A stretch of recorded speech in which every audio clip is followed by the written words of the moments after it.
Again, I want to thank everybody for being here, brothers and sisters. When we started off with the greetings from the Premier and then you had the Deputy Governor, I was thinking, I said, I hope we're going to have some people left in their front seat. Because people just, to listen. But I'm glad that, appreciate the remarks from the opposition leader, Mr. Mark Bean, and also from the Minister of Home Affairs, Mr. Mike Fay. Brothers and sisters, as unions become more and more challenged in these desperate times, it is important to never forget the foundation that was established for us to build upon. However, we cannot ignore the changes that are happening internally, externally, domestically, and internationally. Change can be difficult. However, the sooner that we can embrace change, the better prepared we will be for the many challenges that we face. When we embrace change, we are being proactive. To endure change means that we are putting up with it. It means that we are tolerating it. It is something that we are not comfortable with.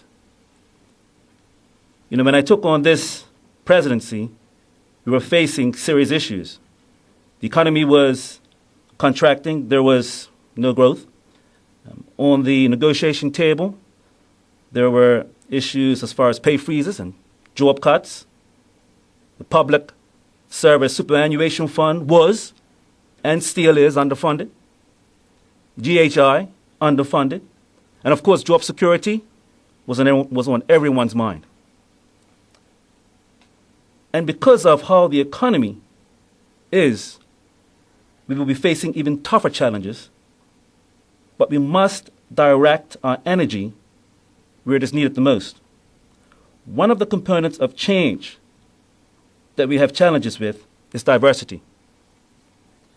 Look around you. The family structures are different. We have single-parent families, single mothers, and single fathers. All of our members are not local. So the makeup of our workforce is different from how it was in earlier times. So embracing change means also recognizing diversity. And we must do this because the reality is that we are part of a global society. There should be no doubt that the BPSU is transitioning. However, look around, you see society is transitioning, country is transitioning, the world is transitioning. Public sector reforms, pension reform, affordable health care privatization, unemployment, age concern, education, all issues that I must stress that are not unique to this country. And look around you. Globalization is influencing us technically, physically, and politically. However, I feel it's psychologically where we must adapt to change. This is the mindset that we must transition to. Trade unions can adapt to change. I believe so.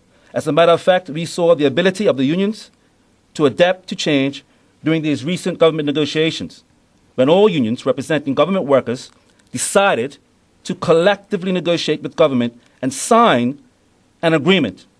And we have grown from strength to strength.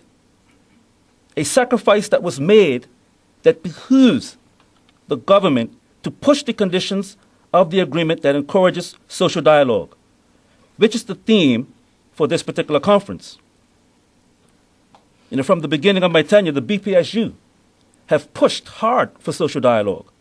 Social dialogue also in the form of consultation and collaboration. Not consultation where, policies are written, an email is sent, and you have 7 days to make your comments. Not consultation where a phone call is made and it is said, look, we are thinking about doing this, doing that. Let me know what you guys think, because I will be making a press statement soon. Brothers and sisters, that is not consultation.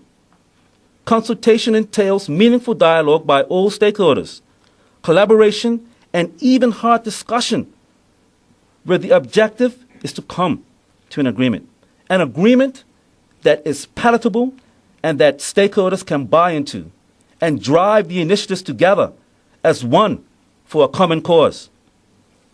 Brothers and sisters, I want you to know that from my experience of being involved in trade unionism, I have witnessed the potential that we have as unions from within. So we need to embrace the potential of our resources because we certainly have the ability to do so. A huge amount of our strength is right within our ranks. We must step into this. We have faced some serious challenges, brothers and sisters, and there are more challenges on the horizon, so trust me.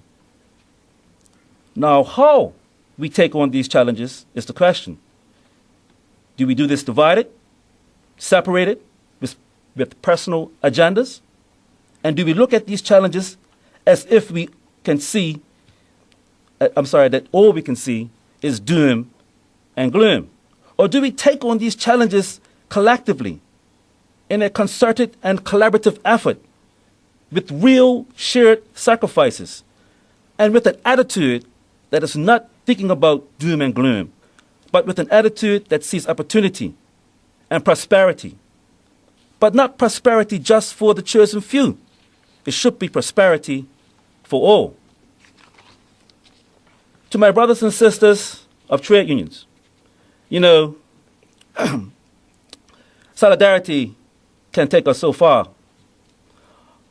However, issues such as good governance, transparency, and more importantly, succession planning must be reinvigorated within our ranks to secure the future of trade unionisms.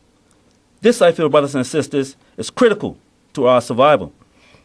Let's acknowledge the hard-fought battles of our forefathers that have allowed for many of the privileges and that we have today.